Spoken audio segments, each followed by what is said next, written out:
अस्सलामु अलैकुम वरहमतुल्लाहि वबरकातुहू। प्यारे दोस्तों, आज मैं 9th क्लास के दूसरे शायर गुलाम रसूल नाज़की साहब की तशरीह करने की कोशिश करूँगा। उसकी 2 गज़लें हैं इस किताब में।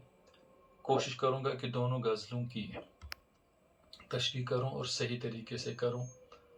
मैं आज इस बात को रिपीट करना चाहता हूँ कि ये ज़रूरी नहीं है कि जो मैं तशरीह बता रहा हूँ वो बिल्कुल सही होगी। हाँ, मैं अपनी तरफ से पूरी कोशिश कर रहा हूँ कि जो मेरे को समझ में आता है वो मैं बयान करने की कोशिश करता हूँ।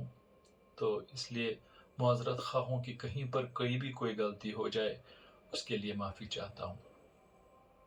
गुलाम रसूल नाज़की की जो पहली गज़ल है वो है, महबूब के होंठों पर सैलाब तबस्सुम है, या नूर के दरिया की मौजों में तला तुम है। अब खूब गुज़रती है अंजाम खुदा जाने, हर सांस में नगमा है, हर लय में तरन्नुम है। दिल डट के मुकाबिल है आलाम मसाइब से, गोया की चट्टानों का लहरों से तसादिम है। दुनियाए मोहब्बत की हर चीज़ निराली है, खामोश इशारों पर बुनियाद तकल्लुम है। जब जन्नत अर्ज़ी में आराम नहीं मिलता, फिर खुल्द बरी क्या है वाइज का तवहम है। तो पहला शार कुछ ऐसे है कि महबूब के होंठों पर सैलाब तबस्सुम है, या नूर के दरिया की मौजों में तलातुम है। इस शेर में गुलाम रसूल नाज़की साहब फरमाते हैं कि मेरे महबूब के होंठों पर हर वक्त मुस्कुराहटों का एक सैलाब रहता है, बहुत ज़्यादा मुस्कुराहट रहती है। उसके होंठ जब आपस में टकराते हैं तो ऐसा लगता है कि जैसे नूर के दरिया की लहरों में आपस में हलचल हो रही है। इस शेर में गुलाम रसूल नाज़की साहब फरमाते हैं कि मेरे महबूब के होंठों पर हर वक्त मुस्कुराहटों का एक सैलाब रहता है। मेरे महबूब के चेहरे पर हर वक्त मुस्कुराहट रहती है। उसके होंठ जब आपस में टकराते हैं तो ऐसा लगता है कि जैसे नूर के किसी दरिया की लहरों में हलचल हो रही है। नंबर 2, अब खूब गुजरती है अंजाम खुदा जाने, हर सांस में नगमा है, हर लय में तरन्नुम है। इस शेर में शायर फरमाते हैं कि मोहब्बत के इन दिनों को मैं अच्छी तरह से आजकल गुजार रहा हूँ। गाता रहता हूँ, गुनगुनाता रहता हूँ, मुस्कुराता रहता हूँ, खुश हूँ। लेकिन इस मोहब्बत का अंजाम क्या होगा ये खुदा ही बेहतर जानता है। इस शेर में शायर फरमाते हैं कि आजकल इन दिनों को मैं अच्छी तरह से गुजार रहा हूँ, मुस्कुराते हुए गुजारता हूँ, खुश हूँ, गाता रहता हूँ, गुनगुनाता रहता हूँ। लेकिन खुदा ही बेहतर जानता है कि इस मोहब्बत का अंजाम क्या होगा। उसके बाद कहता है, दिल डट के मुकाबिल है आलाम मसाइब से, गोया की चट्टानों का लहरों से तसादम है। शेर में गुलाम रसूल नाज़की फरमाते हैं कि आजकल मेरा दिल गमों का सामना ऐसे कर रहा है जैसे एक समंदर में चट्टान लहरों का सामना करती है। आजकल मेरे दिल को गमों का सामना ऐसे है जैसे कि एक समंदर में एक चट्टान का सामना लहरों से होता है। इस शेर में शायर फरमाते हैं कि आजकल मेरा दिल गमों का सामना ऐसे कर रहा है जैसे कि एक समंदर में एक चट्टान लहरों का सामना करती है। दुनियाई मोहब्बत की हर चीज़ निराली है, खामोश इशारों पर बुनियाद तकल्लुम है। इस शेर में शायर फरमाते हैं कि ये जो दुनिया की मोहब्बत है, इस मोहब्बत में हर एक चीज़ अच्छी है, निराली है। हर चीज़ खूबसूरत होती है, मोहब्बत की हर चीज़ निराली और खूबसूरत होती है। लेकिन मुझे लगता है कि जो खामोश इशारों वाली गुफ्तगू है वो सबसे ज़्यादा निराली होती है। इस शेर में शायर फरमाते हैं कि यूं तो दुनियाए मोहब्बत की हर चीज़ निराली है, मोहब्बत की हर चीज़ प्यारी, निराली और खूबसूरत होती है, लेकिन जो बात आँखों के इशारों से होती है, जो गुफ्तगू आँखों के इशारों से होती है, मुझे ऐसा लगता है कि ये सबसे ज़्यादा निराली होती है। फिर लास्ट का शार जो है, जब जन्नत अर्ज़ी में आराम नहीं मिलता, फिर खुल्द बरी क्या है वाइज का तवहम है। इस शेर में शायर फरमाते हैं कि कश्मीर दुनिया की जन्नत है। अगर कश्मीर में रहकर भी किसी को आराम नहीं मिल सकता है तो मैं ये समझता हूँ कि फिर ये मौलवी का, ये वाइज का वहम है कि मरने के बाद वाली दुनिया में इंसान को आराम मिलेगा। इस शेर में शायर फरमाते हैं कि कश्मीर को दुनिया की जन्नत कहा जाता है। अगर किसी को दुनिया की इस जन्नत में आराम नहीं मिलेगा तो मैं ये समझता हूँ कि जो मरने के बाद वाली जन्नत होगी वहाँ भी आराम नहीं होगा। फिर ये वाइज का वहम है कि मरने के बाद वाली दुनिया में आराम मिल जाएगा। तो ये थी गुलाम रसूल नाज़की साहब की पहली गज़ल, जिसकी मैंने कोशिश की, मैं रिपीट करता हूँ कि मैं उस हद तक तशरीह नहीं कर सकता हूँ जो इसका हक होता है, मगर अपनी तरफ से मैं पूरी कोशिश करता हूँ कि मेरे को जो समझ में आता है वो मैं समझाने की कोशिश करता हूँ।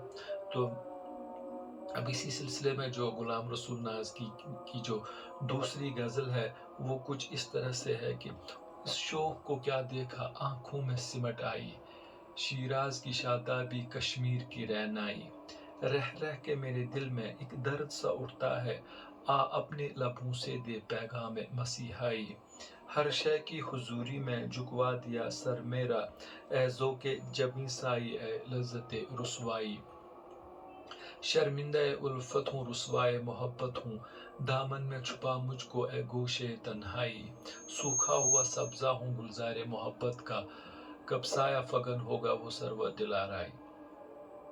शायर का पहला शायर जो है, उस शौक को क्या देखा आंखों में सिमट आई, शिराज की शादाबी कश्मीर की रहनाई। शिराज एक्चुअली ईरान का एक बाग है, कहते हैं कि बहुत खूबसूरत है, और कश्मीर की खूबसूरती के बारे में तो हम सभी जानते हैं। शायर यहाँ पे कहता है कि जैसे ही मैंने अपने महबूब को देखा तो वो मेरी आंखों में बस गया, जैसे ही मैंने अपने महबूब को देखा तो वो मेरी आंखों में बस गया, क्योंकि उसमें ईरान के बाग शिराज की जैसी खूबसूरती थी और कश्मीर के बागों की जैसी ताजगी थी। इस शेर में गुलाम रसूल नाज़की फरमाते हैं कि जैसे ही मैंने अपने महबूब को देखा तो वो मेरी आंखों में बस गया, क्योंकि उसमें ईरान के बाग शिराज की जैसी खूबसूरती थी, उसमें कश्मीर के बागों की जैसी ताजगी थी। फिर दूसरे में कहता है कि रह रह के मेरे दिल में एक दर्द सा उठता है, आ अपने लबों से दे पैगाम मसीहाई। मसीहाई पैगाम हो गया हज़रत ईसा अलैहिस्सलाम का। वो इलाज करते थे, उनके पास हर दर्द की, हर मर्ज की इलाज थी, हर दवा थी। तो शायर यहाँ पर कहता है कि ए मेरे महबूब, मेरे दिल में हर वक्त एक दर्द होता है, इस दर्द की वजह से हर वक्त मरने का डर लगा रहता है। तुम अपनी जुबान से कोई ऐसा पैगाम सुनाओ, मसीहाई पैगाम सुनाओ कि मेरे दिल से मरने का ये डर ख़त्म हो जाए, मुझे भी जिंदा रहने का मकसद मिल जाए। इस शेर में शायर फरमाते हैं कि ए मेरे महबूब, मेरे दिल में हर वक्त एक दर्द रहता है, इस दर्द की वजह से हर वक्त मरने का डर लगा रहता है। तुम अपनी जुबान से कोई ऐसा मसीहाई पैगाम सुनाओ कि मेरे दिल से जो ये मरने का डर है हमेशा के लिए ख़त्म हो जाए। फिर कहता है, हर शय की हुजूरी में झुकवा दिया सर मेरा, ए ज़ौक़े जबीं साई ए लज़्ज़ते रुसवाई। शेर में शायर फरमाते हैं कि इस मोहब्बत ने मुझे हर चीज़ के सामने अपना सर झुकाना सिखा दिया। इस मोहब्बत की खातिर ये सर झुकाना, ये रुसवा और बेइज्जत होना भी मुझे अच्छा लगता है। इस शेर में शायर फरमाते हैं कि इस मोहब्बत ने मुझे हर चीज़ के सामने अपना सर झुकाना सिखा दिया। इस मोहब्बत की खातिर ये सर झुकाना भी, ये रुसवा होना भी मुझे अच्छा लगता है। शर्मिंदे उल्फत हूँ रुसवाए मोहब्बत हूँ, दामन में छुपा मुझको है गोशे तन्हाई। इस शेर में शायर फरमाते हैं कि मैं अपनी मोहब्बत से शर्मिंदा हूँ, अपनी मोहब्बत से इसलिए शर्मिंदा हूँ क्योंकि इसे मैंने नाकामी के सिवा कभी कुछ नहीं दिया है। इसलिए किसी एक ऐसी जगह पर जाना चाहता हूँ, एक ऐसे कोने में जाना चाहता हूँ जहाँ तन्हाई और खामोशी के सिवा कुछ ना हो। इस शेर में शायर फरमाते हैं कि मैं अपनी मोहब्बत से शर्मिंदा हूँ क्योंकि इस मोहब्बत को मैंने नाकामी और रुसवाई के सिवा कुछ भी नहीं दिया है। इसलिए अब मैं किसी ऐसी जगह पर जाना चाहता हूँ जहाँ तन्हाई के सिवा कुछ भी ना हो, किसी ऐसे कोने में या जगह पर जाना चाहता हूँ जहाँ तन्हाई के सिवा कुछ ना हो। अब लास्ट में कहता है कि सूखा हुआ सब्जा हूँ गुलज़ारे मोहब्बत का, कब साया फगन होगा वो सरो दिलाराई। शेर में शायर फरमाते हैं कि मोहब्बत के बाग में मेरी हैसियत एक सूखे हुए घास की तरह है, लेकिन मुझे अल्लाह ताला पर पूरा भरोसा है, यकीन है। अगर उसने चाहा, अगर उसने अपना करम किया तो मैं भी एक दिन सरसब्ज हो सकता हूँ। इस शेर में शायर फरमाते हैं कि मोहब्बत के बाग में मेरी हैसियत एक सूखे हुए घास की तरह है, लेकिन मुझे अल्लाह ताला पर पूरा भरोसा है। अगर उसने अपना करम मुझ पर किया तो मैं भी एक दिन सरसब्ज हो जाऊंगा। तो इसके साथ ही आज ये जो गुलाम रसूल नाज़की की दो गज़लें थी, दोनों इख्तिताम पजीर हो गई। इंशाल्लाह अगली बार मौका मिला तो अब 10th की कोई 10th का जो थर्ड शायर होगा उसको लेकर मैं आपके सामने हाजिर हो जाऊंगा। तब तक के लिए इजाज़त दीजिए। खुदा हाफिज़।